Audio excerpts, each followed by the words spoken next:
ꯑꯁꯤꯒꯤꯗꯃꯛ ꯑꯦꯄ꯭ꯂꯥꯏ ꯇꯧꯕꯤꯔꯛꯄ ꯌꯥꯒꯅꯤ Head of the institution attested ꯇꯧꯔꯕ mark sheet certificate amadi admit card ꯑꯗꯨ ꯑꯣꯒꯁꯀꯤ ꯇꯥꯔꯤꯛ 28ꯒꯤ ꯅꯨꯃꯤꯗꯥꯡꯋꯥꯏꯔꯝ ꯄꯨꯡ 5 ꯐꯥꯎꯕꯗ ꯔꯦꯗꯤꯑꯣ ꯂꯣꯛꯇꯥꯛꯇ ꯄꯤꯁꯤꯟꯕꯤꯌꯨ ꯍꯥꯏꯔꯤꯕ ꯑꯦꯋꯥꯔꯗ ꯌꯦꯟꯊꯣꯛꯄꯒꯤ ꯊꯧꯔꯝ ꯑꯁꯤꯗ ꯔꯤꯁꯣꯔꯁ ꯄꯔꯁꯟ ꯑꯣꯏꯅ ꯗꯣꯛꯇꯔ ꯙꯅꯕꯤꯔ ꯂꯥꯏꯁ꯭ꯔꯝ ꯁꯣꯁꯤꯌꯦꯜ ꯁꯥꯏꯟꯇꯤꯁ ꯂꯦꯡꯕꯤꯔꯛꯇꯨꯅ ꯃꯍꯩꯔꯣꯏꯁꯤꯡ ꯑꯃꯗꯤ ꯃꯃꯥ ꯃꯄꯥ ꯑꯣꯏꯕꯁꯤꯡꯗ ꯀꯥꯟꯅꯔꯕ ꯋꯥꯐꯝ ꯀꯌꯥ ꯊꯝꯕꯤꯒꯅꯤ ꯃꯔꯝ ꯑꯗꯨꯅ ꯊꯧꯔꯝ ꯑꯁꯤ ꯃꯇꯝ ꯆꯥꯅ ꯄꯨꯡ 2ꯗꯒꯤ ꯍꯧꯖꯒꯅꯤ matam chana pumnamangna lingbiratuna trustki mai ngakpigani thoramasi matam chana pumnamangna lingbiratuna thoramasi saru yabina ba trustki mai kedigi miyamda khananjari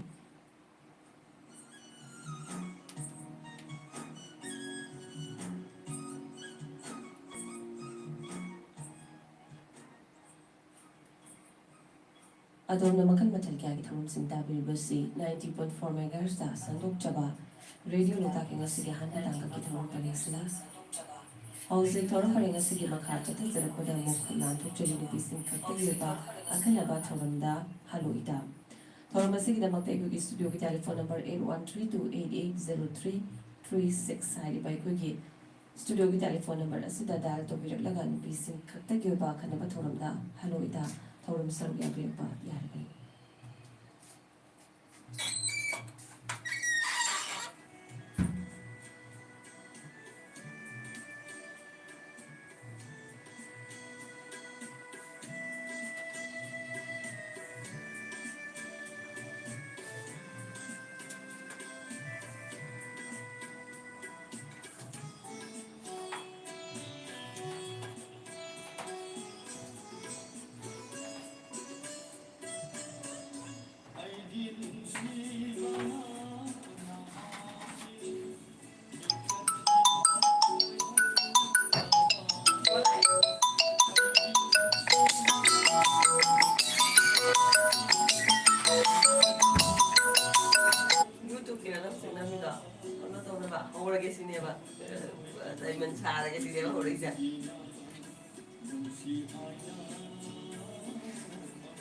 Mi palakan ko. Dia ada berapa? Sudah mi palakan mi. Rekod lagi tak? Ha. Ini saya rekod lagi tak? Yang nyom sudah le. Ya tension dah. Jago sahabat dah tahu kau dunia. Dah tahu ni. Kau boleh sahaja juga orang. Eno sahaja. Macam yang kata nak makan dong, makan ke sih tak tahu. Macam makan.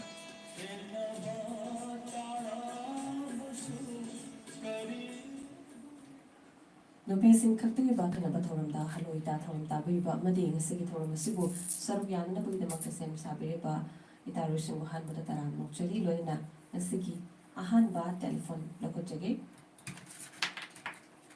hello good morning hello itana to taram nokchali mun le phang khangzage da piu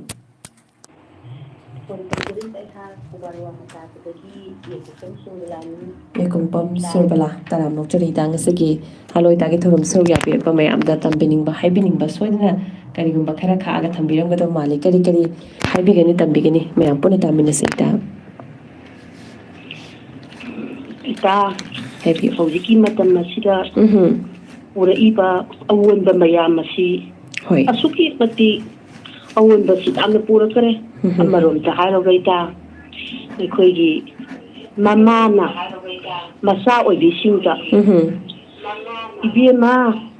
Napado Yunga Hobani Sanjalunuko Awang the Leramuko Haiba Sita Masagin Mahakin Mapuru Badu Mahakin Pina Yanindre Haibadu Tapana Fraita Mani Aduita Hauji She Kraba Mapa Masagi Laylani the Mari Asida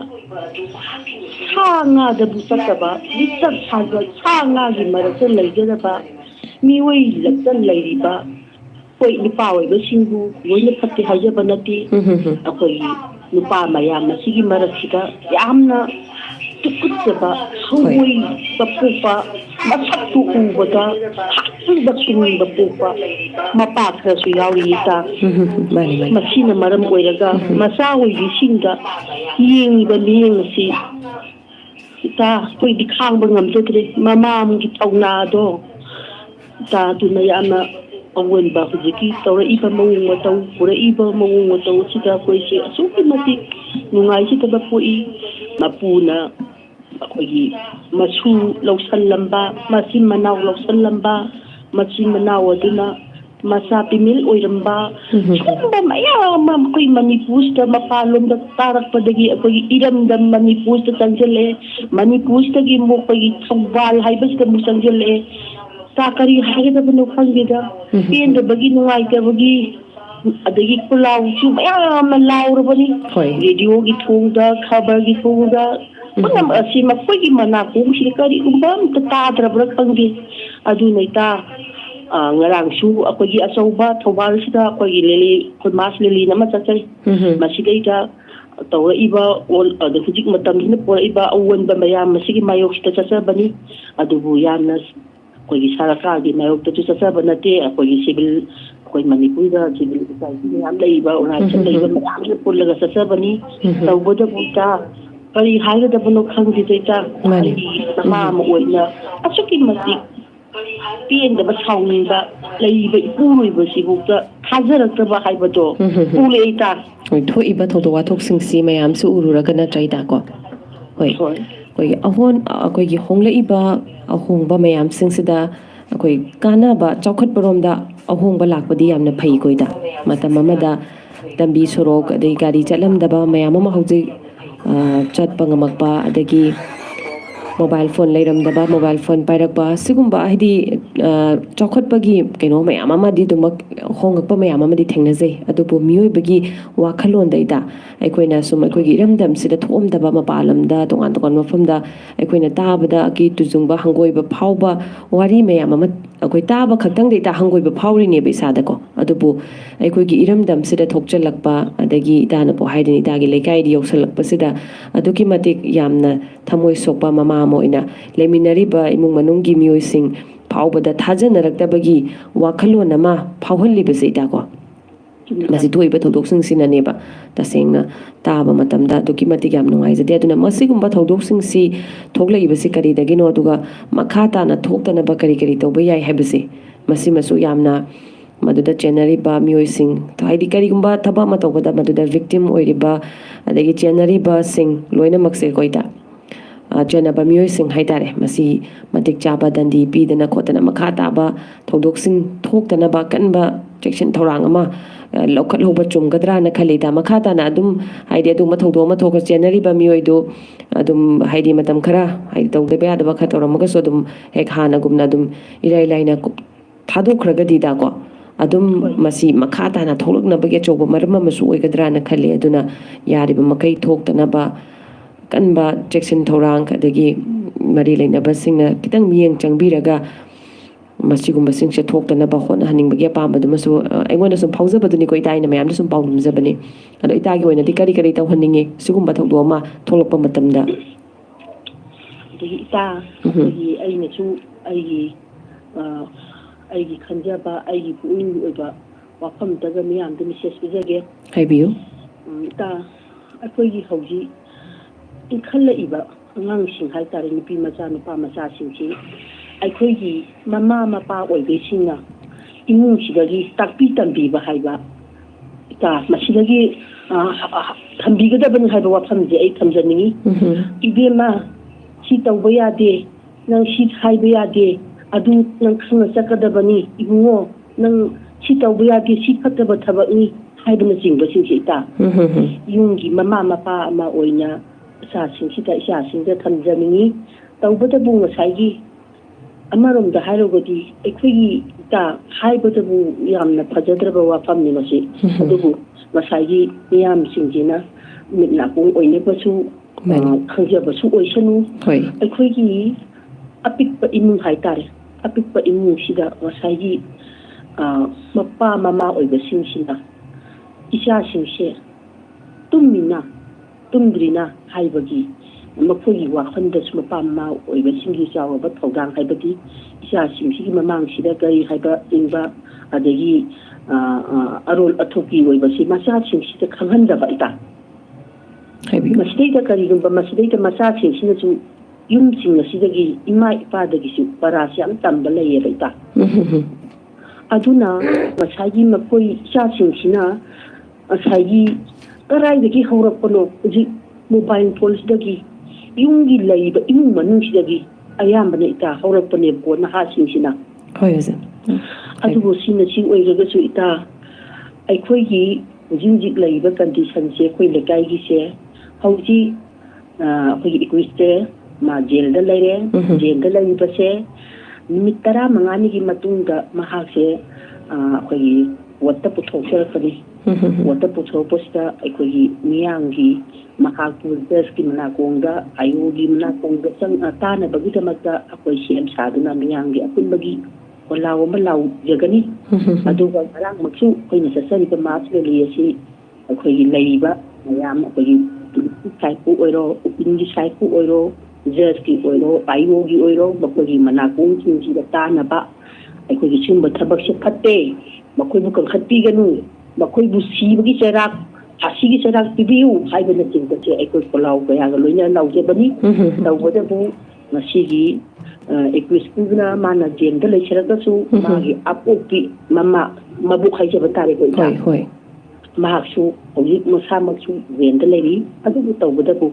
ꯃꯍꯥꯛꯀꯤ ꯃꯇꯝ 9 ꯑꯣꯏꯔꯣ 10 ꯑꯣꯏꯔꯣ ꯃꯁꯤꯗꯩꯗ ꯃꯥꯒꯤ ꯂꯩꯕꯒꯤ ꯃꯇꯝꯗꯣ ꯄꯤꯔ ꯃꯇꯨꯡꯗ ꯃꯍꯥꯛ ꯑꯃꯨꯛ ꯊꯥꯗꯣꯔꯛꯀꯅꯦꯕ ꯏꯇꯥ ꯃꯁꯤꯗꯩꯗ ꯑꯩꯈꯣꯏ ꯃꯇꯨꯡꯗꯤ ꯍꯥꯏꯖꯔꯔꯣꯏ ꯃꯁꯤꯗꯩꯗ ꯃꯤꯌꯥꯝꯅ ꯑꯄꯥꯝꯕ ꯂꯩꯍꯟꯒꯦ ꯂꯩꯍꯜꯂꯣꯏ ꯑꯗꯒꯤ ꯑꯃ ꯇꯧꯒꯦ ꯇꯧꯅꯒꯤ ꯈꯨꯠꯇ ꯑꯗꯨꯝ ꯍꯥꯏꯕ ꯄꯣꯠ ꯑꯃ ꯊꯝꯅꯈ꯭ꯔꯦ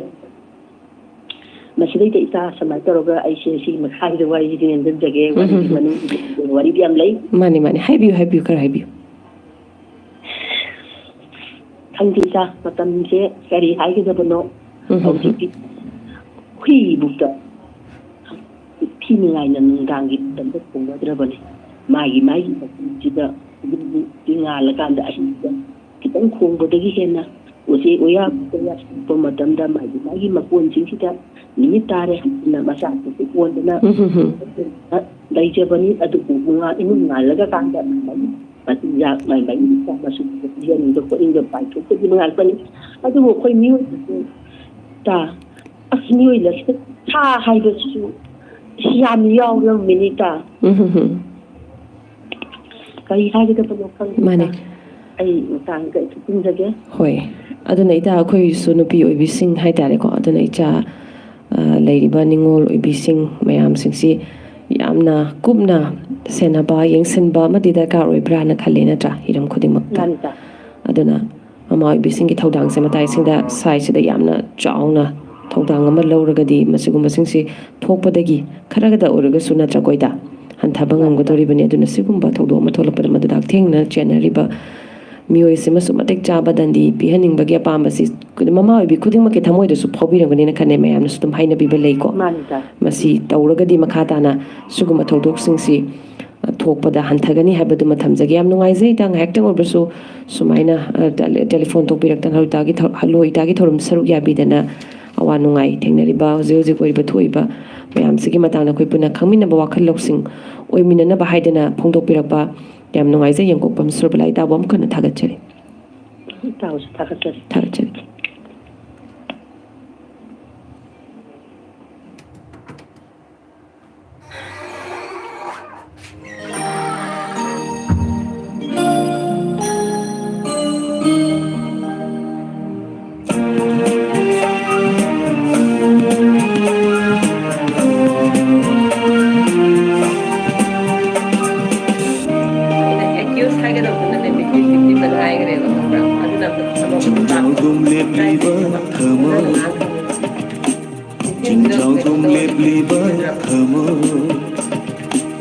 ಕನಗಿನತೆ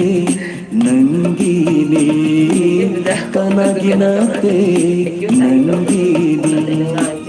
ಪಾನಿ ಗುಂಡಿಬೋ ಥಮೋ ಪಾನಿ ಗುಂಡಿಬೋ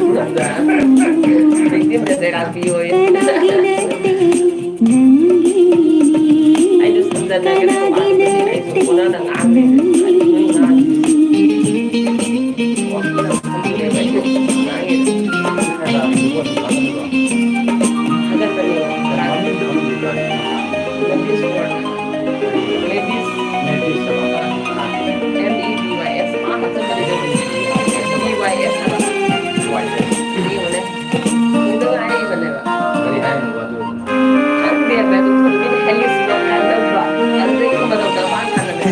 जादू उबिनो नंसे लैता हंदरे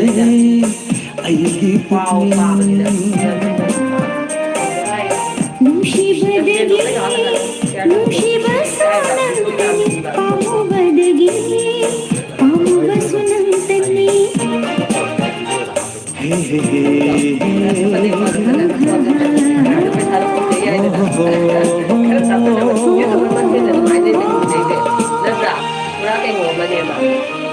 करी जादू उबिनो नंसे लैता हंदरे अयगी पुतनी नुशी बदगी नुशी बसुनंतनी पामु बदगी पामु बसुनंतनी चिंजागु मेघलीबो थमो कनगिनते मंगी पानीगुम लिबलिबो थमो कनागिनते नंगी कनागिनते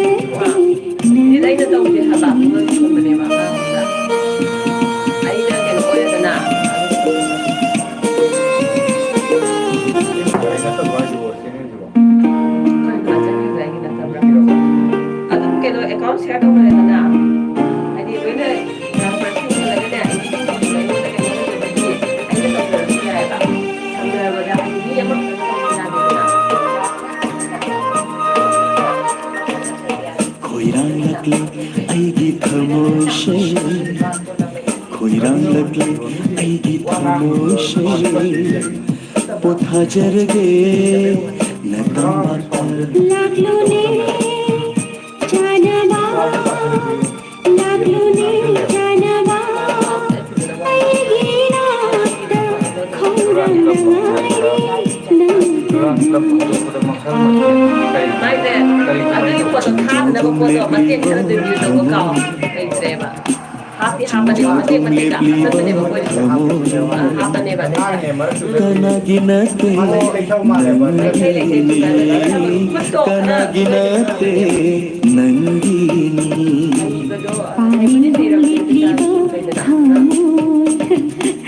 पानीगुम लिबलिबो थमो कनागिनते नंगीनी कनागिनते नंगीनी ला ला ला ला ला 우리 이제 거야 눈잡기봐 아 그래 나도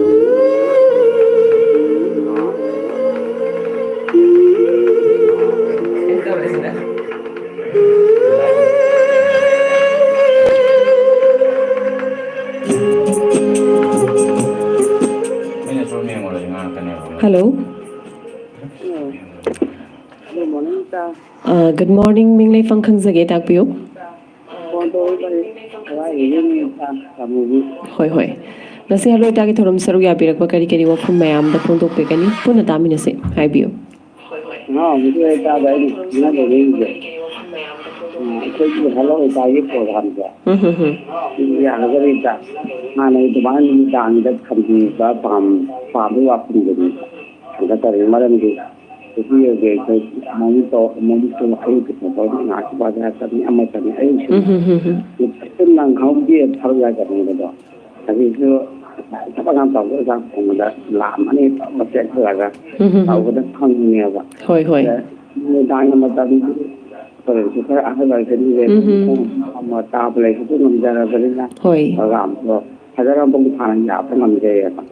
มีอะไรก็ดีจากขั้นเดียวกันอะไรได้ก็รับที่หาตัวไอ้ที่เรียกกันใจที่hoi hoi program gi mathang duma ai no to sunjarage ko mathang chabada koi staff meeting tongzaba matam dai pukhacharaga khanajana bagi tanja duma lawjage ado kari kari haibining bale atopa wafun sing happy da da ya ba ba ta le na ato je ya ti ma ma ni ta kita taham ni na han ko na le ko la pa la ka ko ko hoi ta bi ra ma ne pa tara ta bi ra ni naดึงมาจะตรงไหนจะเลยมาถึงฐานอะไรสิ่งมาก็ chahum kunda lau mamanga ada muna sing ma chahum tara lau kare pa tara ta be no ta bi ra man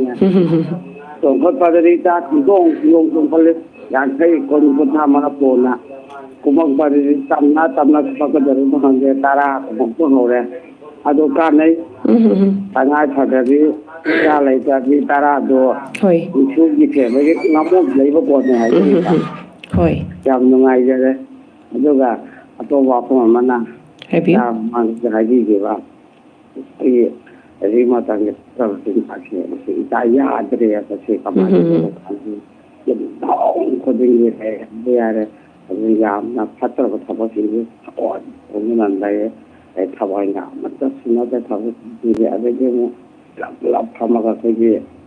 ai ye ba ge lo tham na ji la ba da ade dong thong ja long lai re này đi vào cái chuyện này quá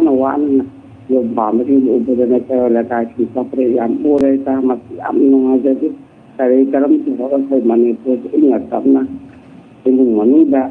xả lại là nó khana thế này đó lấy hai đôi cái mà tập nó tốt có người ta hal rồi vào cái này mà ăn thì uống cái làm nó ngay chứ phải mà này cái cái là hai cái này mang là nó khá là bộ đó gì hoi ora kan ha bu thaga dre ba yinda mama na papa na ajane yo ko kan ne ni ta tu ta ge ga so ma pan chok ma tam da mama na ma tin na ba ma ta ba ji ajum ko ma dum la e ya dre ke ta si ji ama ta kon de hai ne ni na ha ma yum di ako yum di ani shi ba yum di ko ni hai ne hoi hoi ko ni hai ne ko ta nang bo 이쪽은다 이거니가 라이카드 하바 보라가 이쪽은이 그런데 달라요. 그거 보고 그들에 다시 생각하고 있다면 강하더니 제일 홈리 스콘이 하 스콘이 제일 홈리가 우리 보라가 요래 라이카드 라이 하다가 뭐 샷반이 시행 정제가 라이와 되는데 아마 스콘이 달라요. 맞아 안한 가야 마음 따뜻해 자야 매일 누가지도 아주가 अब बदन हद मिलने चाहिए कोई tie programme सिपा यार ले खना दे के दाव में ठंडी जो सिपा हाय के अथवा कोई ये तनोगे ले ला दने का happy करे अंगुना को या अपन से लो अदा था या रे का again zara ke ko hoi hoi hoi no to sun jage अगर भी अंदर था भी रो अंगुना को या तम ना नावरा tao ý có thể nào phải mà happy bên đây cái cái gì là coi tang ni cái tang si cái lối giờ là cái hoi yam no ngai je telephone to birak to nei sa gyo pawa khelon khara koi nga si haloi ta da mayam puna tamina na ba khangmina na ba thambirak ba ta movie bom kana thaga chari mayam puna tamina na bai sei matang su putol tamjarake puna taminas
Amrut खातना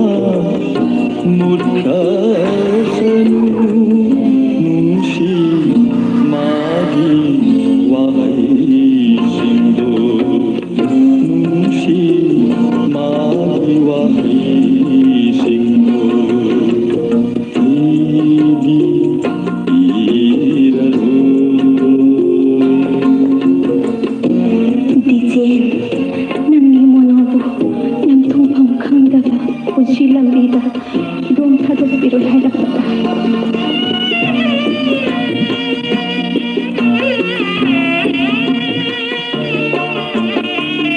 अवाब सरूना याहौरबा हौखिबा थौदोक्सिंना वाहल्लम्बा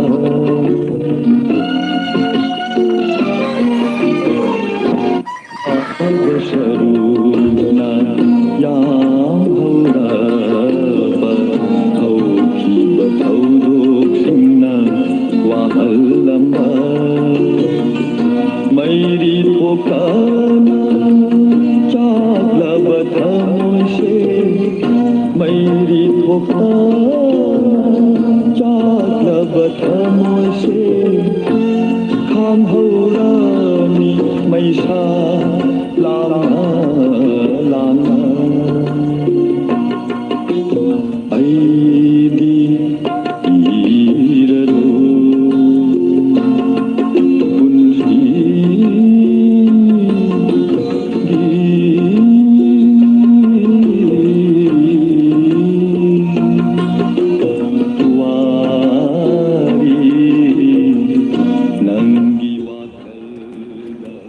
Hello. Hello, Ita. Hello, good morning. Hello, Itana Domudaram Nokchari. Ming Leifam Takpio. Kai Tobang Sunam Digi, Lukam Anita Anita. Tobal Kuno the Gita, Lukram Anita. Ita Gidi Kari Mayam the Powder meaning by happening belay Taminasi. Ka Aina Hajani the same. Habio. Apoy Laka Landi to Ram Hatibo. Hoi hoi. Adubo, Apoy Mulista, Digi Haitari. Gari Sina, Amol Akai Kisin, the Kitty. Lift up Haitarita. Habio. Landi Tong, Sina, Nuai, the Valina, Apoy to Gari Singin, Sanghani, Drava Haitari. Aduga Maru, the Mana Sang. Kun Saturday, Hungry, Amani Hungry, Gari Masakida, Nisi, Adi, and Omo, Marito Bagaya Wita. This is selling a good thing. Hoi hoi. Makusibana, to Matai Amun, Adu Gari with the Kayak and the Tauba. The Lambi in the Paragodi Pariga, Lambi Tonaga, Patabaga, Nisada Palaga, and Mana Adi Dogo. Hoi. Dogani the Haita. Mamma Party, the Kandaga, the Lambi Habita. Woman in the Kunsu, Apoinaga, Lambi, the Cut and the Tony, a Haribasa. Mammy never moving than a Gatoni. Who was the other? And my Haita. Hoi. Dugaga Amana. The Loktak happy larger super ram young my Haita. Hoi. Akoina Sandok Chekiba Thoram do Nungai, Natakpir Pasimasu, Dukimati Yamna Nungai say, Mayam get a Makanjara Makata and Hay and a Pazaba program sing Angamba Takta, Mayam get a Motaputong and a Bakona Jaraki Haba, Wapam Simasu, Idani Dagima from the Tamjage, Dugaidana Hozos of Teneriba. Mahirui singna school karapa matamda oiriba phiba mama passing na dista chasi school chat khrabani haidana khalline ba koida like tam bachadini makoi singse mahai masing haina ba tam bachachari ne na khallaga mahirui singna smaina sugumba lambi thong da koi gari da makoi ahumari phamjan ba udagi churup thakba sigumba yeng haidaba mayam ama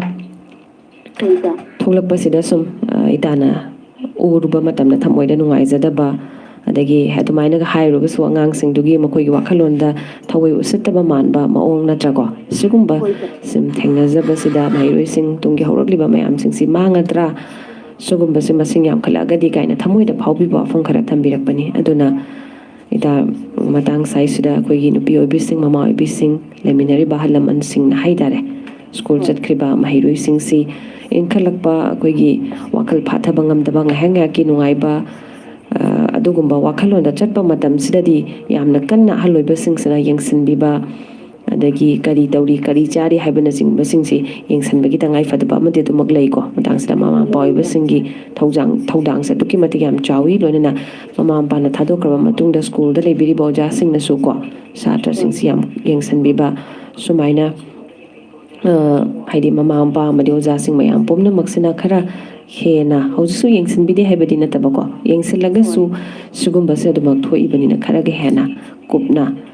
ꯌꯦꯡꯁꯤꯟꯕꯒꯤ ꯇꯉꯥꯏ ꯐꯗꯕ ꯑꯃ ꯂꯩꯕ꯭ꯔꯥ ꯌꯦꯡꯁꯤꯟꯃꯤꯟꯅꯁꯤ ꯍꯥꯏꯕ ꯋꯥꯐꯝꯁꯤꯃ hello ꯏꯇꯥꯒꯤ ꯊꯧꯔꯝ ꯇꯥꯕꯤꯔꯤꯕ ꯃꯌꯥꯝ ꯄꯨꯝꯅꯃꯛꯀꯤ ꯃꯐꯝꯗ ꯏꯇꯥꯁꯤꯡ ꯇꯥꯕꯤꯔꯤꯕ ꯃꯔꯨꯞ ꯃꯄꯥꯡ ꯃꯌꯥꯝꯒꯤ ꯃꯐꯝꯗ ꯊꯝꯖꯒꯦ ꯏꯇꯥ ꯍꯥꯏꯕꯤꯌꯨ ꯀꯔꯤ ꯀꯔꯤ ꯋꯥꯐꯝ ꯑꯇꯣꯞꯄ ꯊꯝꯕꯤꯅꯤꯡꯕ ꯂꯩꯔꯤ ꯌꯥꯗꯅ ꯅꯣꯡꯃꯇꯁꯨ ꯁꯝꯅ ꯐꯪꯖꯕꯅꯤꯅ ꯍꯣꯏ ꯍꯣꯏ ꯁ꯭ꯀꯣꯂꯔ ꯃꯌꯥꯝ ꯂꯥꯛꯄꯗ ꯊꯥꯖꯕꯗ ꯍꯥꯏꯕꯤꯌꯨ ꯑꯔꯤꯕꯗꯒꯤ ꯍꯥꯏꯕꯤꯌꯨ ꯉꯥꯎꯤ ꯁꯣꯟꯅꯔꯤꯕ ꯇꯧꯕꯗ ꯑꯗꯨꯝ ꯍꯥꯏꯕꯤꯔꯣ ꯉꯥꯎꯤ ꯁꯣꯟꯅꯔꯤꯕ ꯍꯥꯏꯁꯦ ꯀꯔꯤ ꯐꯤꯂꯝꯅꯣ ꯏꯇꯥ ꯈꯪꯕꯤꯔꯒꯗꯤ ꯍꯥꯏꯕꯤꯌꯨꯅꯦ ꯑꯩꯈꯣꯏꯒꯤ ꯍꯥꯟꯅꯒꯤ ꯑꯦꯜꯕꯝ ꯑꯔꯤꯕꯗꯒꯤ ꯉꯥꯎꯤ ꯁꯣꯟꯅꯔꯤꯕ ꯃꯦꯔꯥꯒꯤ ꯄꯨꯔꯅꯤꯃꯥ ꯇꯧꯕꯗꯣ ꯍꯣꯏ ꯍꯣꯏ ꯌꯥꯅꯤ ꯌꯥꯅꯤ ꯃꯇꯦꯛ ꯃꯇꯦꯛ ꯑꯣꯏꯔꯁꯨ ꯑꯗꯨꯝ ꯊꯥꯖꯔꯛꯀꯦꯀꯣ ꯏꯇꯥ ꯌꯥꯝ ꯅꯨꯡꯉꯥꯏꯖꯩ ꯍꯣꯏ ꯏꯇꯥ ꯑꯅꯤꯇꯥ ꯊꯧꯔꯝ ꯁꯔꯨꯛ ꯌꯥꯕꯤꯔꯛꯄ ꯌꯥꯝ ꯅꯨꯡꯉꯥꯏꯖꯩ ꯏꯇꯥꯅ ꯇꯥꯕꯤꯅꯤꯡꯉꯤꯕ ꯏꯁꯩꯁꯤꯁꯨ ꯃꯇꯥꯡ ꯆꯥꯅ ꯊꯥꯅꯅꯕ ꯍꯣꯠꯅꯖꯔꯛꯀꯦ ꯍꯣꯏ ꯍꯣꯏ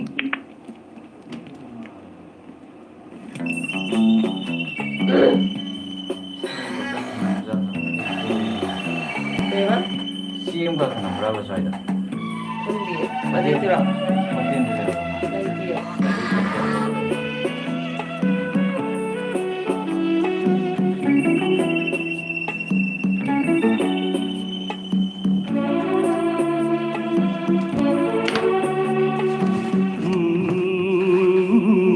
मच्चू तरेना यकीबा मंगनी नाकी ऐगी सूर तरेत की इसै सकलीबा इसै नाकी ऐगी हो ऐगी सैरोल नंगना हवाई हापी मच्चू तरेना यकीबा मंगनी नाकी ऐगी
ꯊꯧꯔꯝꯒꯤ ꯃꯔꯛ ꯊꯠꯅ ꯈꯪꯍꯟꯖꯕ ꯑꯃ ꯁ꯭ꯔꯤꯃꯇꯤ ꯑꯣꯏꯅꯥꯝ ꯕꯦꯅꯥ ꯁꯈꯤ ꯗꯦꯕꯤ ꯃꯦꯃꯣꯔꯤꯌꯦꯜ ꯇ꯭ꯔꯁꯠꯀꯤ ꯄ꯭ꯔꯦꯁꯤꯗꯦꯟꯠꯅ ꯊꯣꯛꯄ ꯆꯦꯔꯣꯜ ꯑꯃꯒꯤ ꯃꯇꯨꯡ ꯏꯟꯅ ꯅꯤꯄꯥꯂꯛ ꯁꯨꯕ ꯑꯣꯏꯅꯥꯝ ꯕꯦꯅꯥ ꯁꯈꯤ ꯃꯦꯔꯤꯇꯔꯤꯌꯁ ꯑꯦꯋꯥꯔꯗ ꯆꯠꯂꯤꯕ ꯑꯣꯒꯁꯠ ꯊꯥ ꯑꯁꯤꯒꯤ ꯇꯥꯔꯤꯛ 28 ꯊꯥꯡꯖ ꯅꯨꯃꯤꯠꯀꯤ ꯅꯨꯡꯊꯤꯜ ꯄꯨꯡ 2 ꯇꯥꯕ ꯃꯇꯝꯗ ꯎꯆꯤꯋꯥ ꯋꯥꯡꯃꯗ ꯂꯩꯕ ꯁ꯭ꯔꯤ ꯑꯣꯏꯅꯥꯝ ꯑꯔꯨꯟ ꯀꯨꯃꯥꯔꯒꯤ ꯁꯪꯒꯥꯏꯗ ꯄꯥꯡꯊꯣꯛꯆꯔꯒꯅꯤ ꯎꯆꯤꯋꯥ ꯀꯕꯨꯏ ꯈꯨꯜꯗꯒꯤꯅ ꯎꯆꯤꯋꯥ ꯍꯌꯦꯜ ꯐꯥꯎꯕꯒꯤ ꯃꯅꯨꯡꯗ ꯂꯩꯕ ꯍꯟꯗꯛ ꯆꯍꯤꯁꯤꯒꯤ SLC ꯑꯦꯛꯖꯥꯝ 2022ꯗ ꯆꯥꯗ ꯍꯨꯝꯐꯨ ꯑꯃꯗꯤ ꯃꯁꯤꯒꯤ ꯃꯊꯛꯇ ꯐꯪꯕ ꯃꯍꯩꯔꯣꯏꯁꯤꯡꯗ ꯃꯦꯔꯤꯇꯔꯤꯌꯁ ꯑꯦꯋꯥꯔꯗ ꯑꯁꯤꯒꯤꯗꯃꯛ ꯑꯦꯄ꯭ꯂꯥꯏ ꯇꯧꯕꯤꯔꯛꯄ ꯌꯥꯒꯅꯤ ꯍꯦꯗ ꯑꯣꯐ ꯗꯤ ꯏꯟꯁꯇꯤꯇ꯭ꯌꯨꯠꯅ ꯑꯦꯇꯦꯁꯇꯦꯠ ꯇꯧꯔꯕ ꯃꯥꯔꯛꯁꯤꯠ ꯁꯔꯇꯤꯐꯤꯀꯦꯠ ꯑꯃꯗꯤ ꯑꯦꯗꯃꯤꯠ ꯀꯥꯔꯗ ꯑꯗꯨ ꯑꯣꯒꯁꯠꯀꯤ ꯇꯥꯔꯤꯛ 28ꯒꯤ ꯅꯨꯃꯤꯗꯥꯡ ꯋꯥꯏꯔꯝ ꯄꯨꯡ 5 ꯐꯥꯎꯕꯗ ꯔꯦꯗꯤꯑꯣ ꯂꯣꯛꯇꯥꯛꯇ ꯄꯦꯁꯤꯟꯕꯤꯌꯨ ꯍꯥꯏꯔꯤꯕ ꯑꯋꯥꯔꯗ ꯌꯦꯟꯊꯣꯛꯄꯒꯤ ꯊꯧꯔꯝ ꯑꯁꯤꯗ ꯔꯤꯁꯣꯔꯁ ꯄꯔꯁꯟ ꯑꯣꯏꯅ ꯗꯣꯛꯇꯔ ꯙꯅꯕꯤꯔ ꯂꯥꯏꯁ꯭ꯔꯝ ꯁꯣꯁꯤꯌꯦꯜ ꯁꯥꯏꯟꯇꯤꯁꯅ ꯂꯦꯡꯕꯤꯔꯛꯇꯨꯅ ꯃꯍꯩꯔꯣꯏꯁꯤꯡ ꯑꯃꯗꯤ ꯃꯃꯥ ꯃꯄꯥ ꯑꯣꯏꯕꯁꯤꯡꯗ ꯀꯥꯟꯅꯔꯕ ꯋꯥꯐꯝ ꯀꯌꯥ ꯊꯝꯕꯤꯒꯅꯤ ꯊꯧꯔꯝ ꯑꯁꯤ ꯃꯇꯝ ꯆꯞ ꯆꯥꯅ ꯅꯨꯡꯊꯤꯜ ꯄꯨꯡ 2ꯗꯒꯤ ꯍꯧꯖꯒꯅꯤ ꯃꯇꯝ ꯆꯥꯅ ꯄꯨꯝꯅꯃꯛꯅ ꯂꯦꯡꯕꯤꯔꯛꯅꯅꯕ ꯇ꯭ꯔꯁꯀꯤ ꯃꯥꯏꯀꯩꯗꯒꯤ ꯅꯤꯡꯁꯤꯡꯖꯔꯤ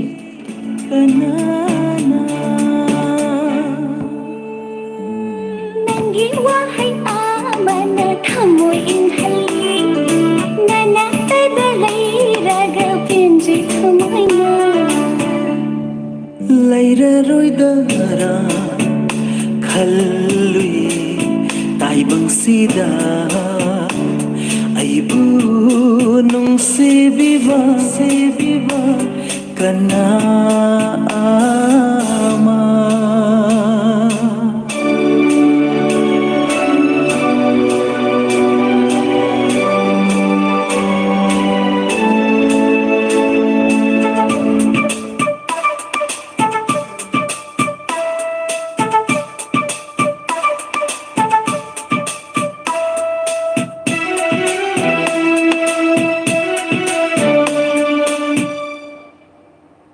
Aigi thawai aigi hatta kathok jaragane na famna sindiu nang nalat na tana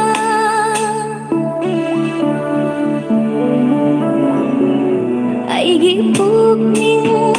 aigi wakhal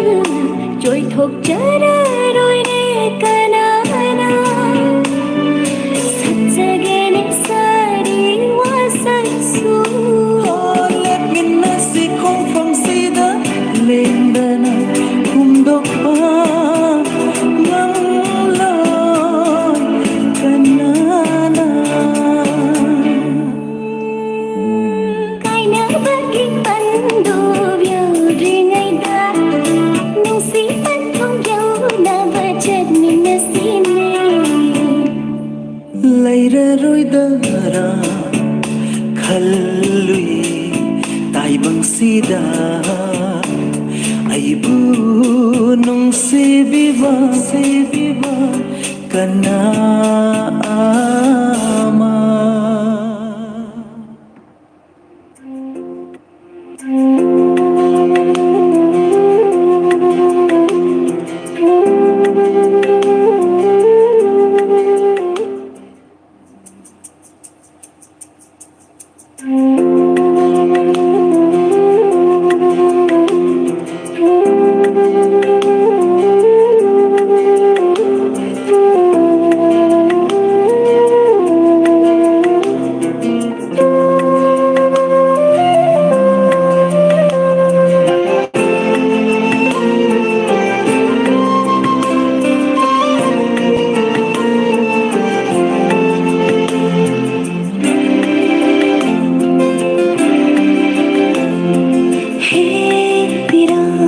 Mitlugi birang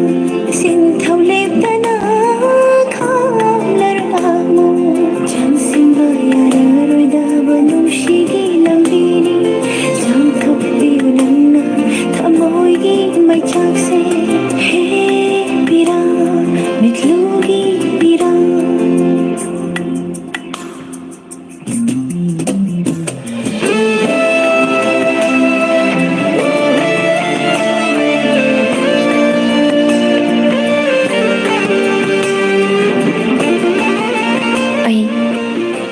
ꯑꯩꯒꯤ ꯂꯦꯝꯍꯧꯔꯤꯕ ꯄꯨꯟꯁꯤꯁꯦ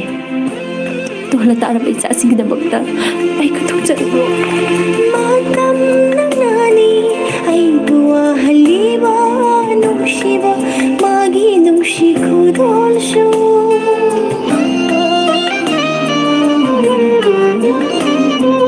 ꯃꯃꯤ ꯁꯥꯈ꯭ꯔꯦ ꯃꯧꯂꯤꯡꯈꯤꯗ꯭ꯔꯦ ꯂꯥꯡꯖꯗ꯭ꯔꯕ ꯊꯃꯣꯏ ꯑꯁꯤꯗ ꯏꯟꯅꯔꯨꯕ ꯃꯤꯀꯨꯞ ꯑꯗꯨꯗ ꯈꯥꯖꯤꯜꯂꯝꯂꯦ ꯅꯨꯡꯁꯤꯒꯤ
Hello.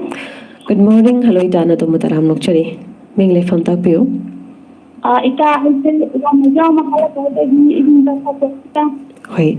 Ita ipem ja sai komna nga sigari pa kola shoi do ni kari kari mayam da haibening ba tambening ba lei ta minasita. Mayam da hayin da ta hojiki matam da akoi din samate ni ko ita. Mau je ita kana ko kapna patang phone ji na hanin ta jadi maru mapang jadi lino imaj tuma da baya da tuma da wala tuma raga jen na hanin ni ta da akoi ulwe ko ma sabi de ko oraga ko sinale ta da wa kan da mau juwa ni ba sabi mo ta juwa kan da ini da na ko ba ma ma juwa ta da leilong ita Hamak mau na ya kening ita. Hoi hoi. Ita ipem jana haibiri ba wafam dumak seng na hairabada koina sajanariba mobile phone sa duki mati yamna kanai magi kana ba mayam ama lei haizariba atupu koina masinium chumna sajana dragadi maduki mangjaba mayam ama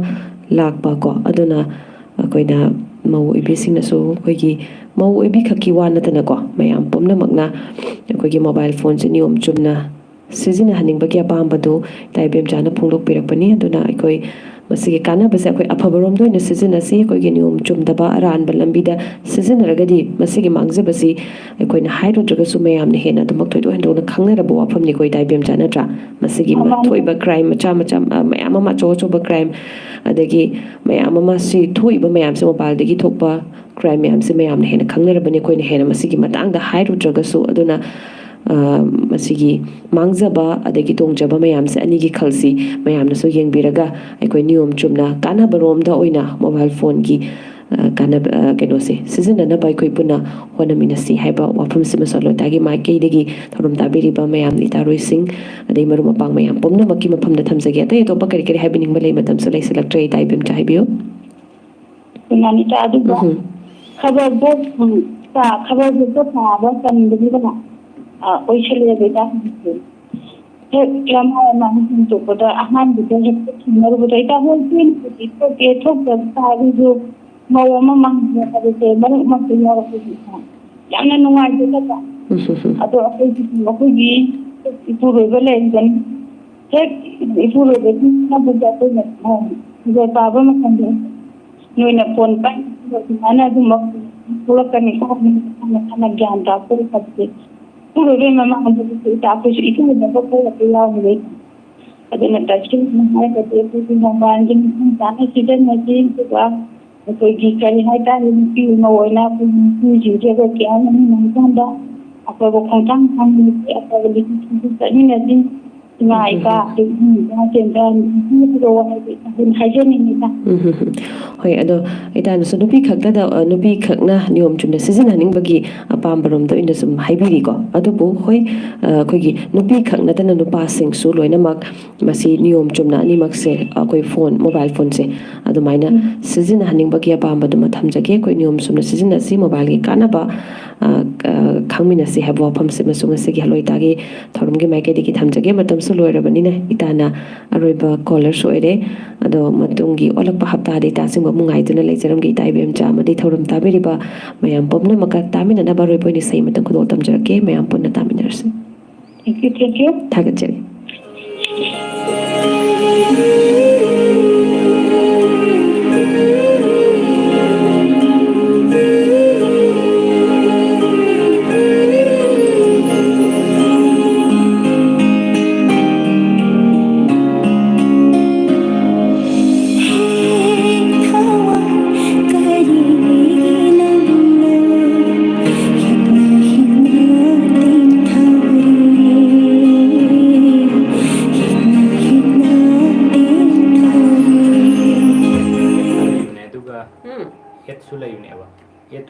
thado luộc thorum luộc na tro luộc rồi không isai ra thorum luộc luộc yết to et hai ra así ga lau tu cũng ta lau sơ long mà anh đi Hãy subscribe cho kênh Ghiền Mì Gõ để không bỏ lỡ những video hấp dẫn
ꯍꯟꯗꯣꯛꯄꯁꯨ ꯌꯥꯗ ꯆꯪꯁꯤꯟꯕꯁꯨ ꯉꯝꯗ ꯍꯟꯗꯣꯛꯄꯁꯨ ꯌꯥꯗ ꯀꯔꯤꯅꯣ ꯑꯩꯅ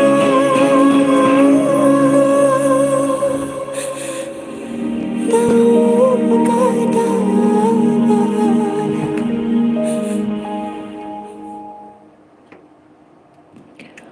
ꯍꯧꯖꯤꯛ ꯑꯗꯣꯝꯅ ꯇꯥꯕꯤꯔꯛꯏ ꯅꯨꯄꯤꯁꯤꯡ ꯈꯛꯇꯒꯤ ꯑꯣꯏꯕ ꯑꯈꯟꯅꯕ ꯊꯧꯔꯝꯗ ꯍꯜꯂꯣ ꯏꯇꯥ ꯇꯦꯂꯤꯐꯣꯟ ꯇꯧꯕꯤꯔꯛꯇꯨꯅ ꯊꯧꯔꯝ ꯁꯔꯨꯛ ꯌꯥꯕꯤꯈꯤꯕ ꯇꯥꯕꯤꯈꯤꯕ ꯄꯨꯝꯅꯃꯛꯄꯨ ꯑꯃꯨꯛꯀ ꯍꯟꯅ ꯊꯥꯒꯠꯆꯔꯤ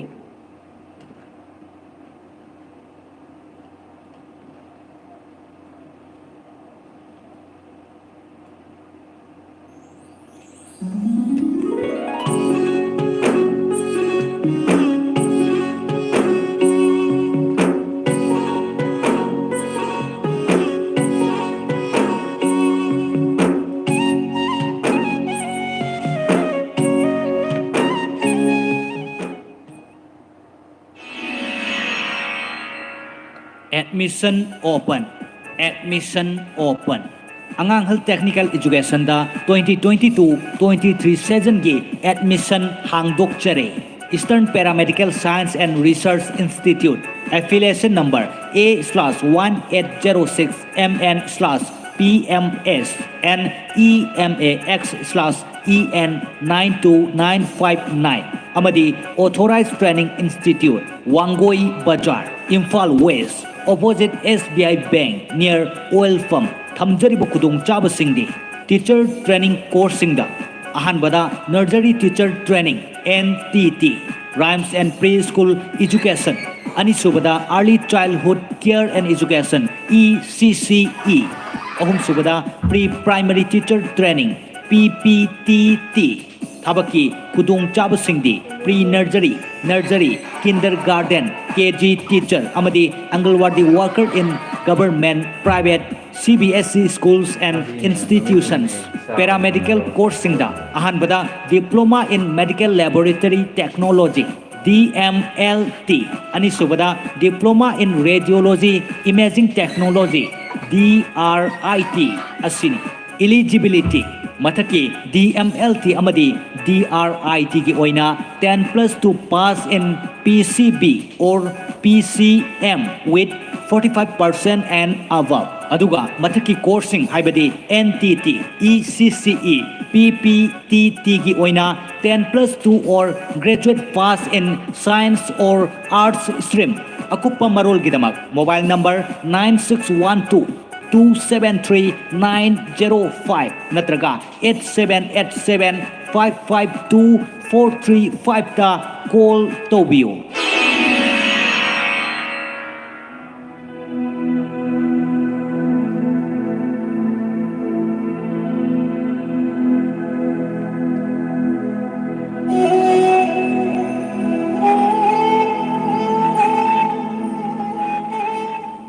Lana Thauram Taibang Panda Aikoi Kwai Pumnamakpo Nau Kon Birambi Thaunaujam Me Malay Mana Mahaki Nungsi Jaraba Imung Manung Sagay Natay Kwai Pumnamakpo Thadok Lamlaga Haukiba August Kitang Tara Humdoy Pumja Lisingani Kunitoy Tawangi Tara Taret ni Panba Thang Janumita Lay Kidre Lakliba August Kitang Kun Humdoy Kumja Lisingani Kunitoy Tawangi Kun Taruk ni Panba Laybak Pokpa Numitta Lana Thauram Thokle Thauram Masida Lay Kidrabigi Tawaina Taibang Mapugi Laykolda Ing na Chikna Layrunabagi Damag Taibang Mapugi Ming Kaigaloina na Ngamjaba Hairang Layrang Karadang Sidaba Mapugi Mapamda Katjagadauri Thauram Masida Ahalaman Ipa Ipal Iche Ichal Amadi Maruk Mapang Kwai Pumnamakna Matam Chana Lengbiratuna Taibang Mapugi Mingkay Tapiranaba Baujian Jari Thauram Pare Pung Nipal Lukkatba Pung Nipal Makai Mapugi Mingkay Sonba Pung Taramatoy Makai Thauram Luisinba Baujian Jariba Thaunaujam Baruni Maitay Mapuroyba Amadi Mahaki Imung Manong Sekmaijin Maning Laikay